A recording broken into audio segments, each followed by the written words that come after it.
วายว่ามาพี่นี่มาสัมภาษณ์ออกทีวีนี่น้ำท่วมนี่มันท่วมสุปีบ่เอาย้อนเพิ่มเอาพี่เดชถึงตัวใหญ่ใช่ป่ะนี่ตัวใหญ่ละตัวชิ้นนั่นน่ะมันทาย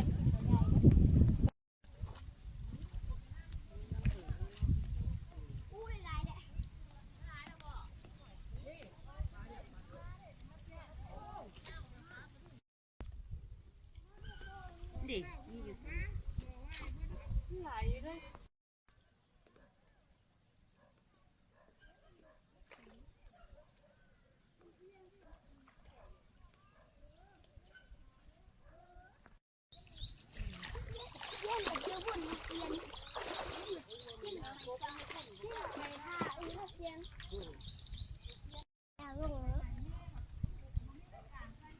จ้าลุง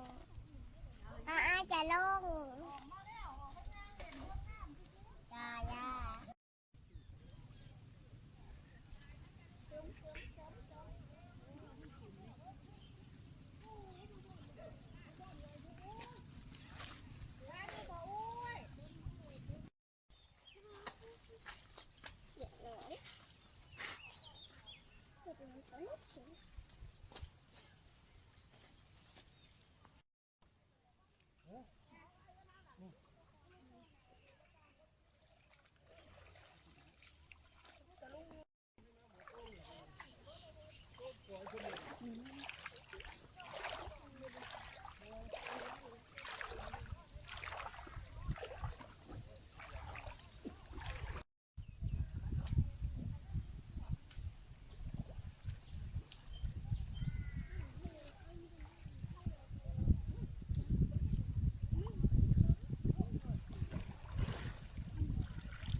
ใช้2 มือไม้ไผ่หนูควักบ่อ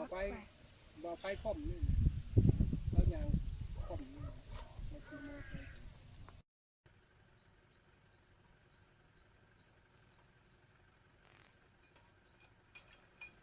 ถ่ายน้ำแกงมาได้นี่เกิดขึ้นประจำทุกปีถ้าปีใดฝนดีพายุหลายมันก็ทำให้หน้าข้าวนี่ก็ตายนะครับถ้าหากว่าปีใดตกบ่ต่อเนื่องข้าวมันก็บ่เสียหายเพียง2 คืน 3 คืนถ้าหากว่าปีใดพายุต่อเนื่องท่วม6-7 คืนมันก็เสียหายข้าวเน่าเสียทุกปีแหละครับมันเป็นมาทุกปีเพราะว่าน้ำลำพะยังนี่มันมันกว้างนะครับของผู้นี่ลงมานี่เบิดนะครับพอลงมาหอมนี่เบิดทำให้มันล้นตะลิ่งขึ้นมาท่วมครับหน้าไร่ของชาวบ้านนะครับทุกที่ต่ำนะครับทุกการ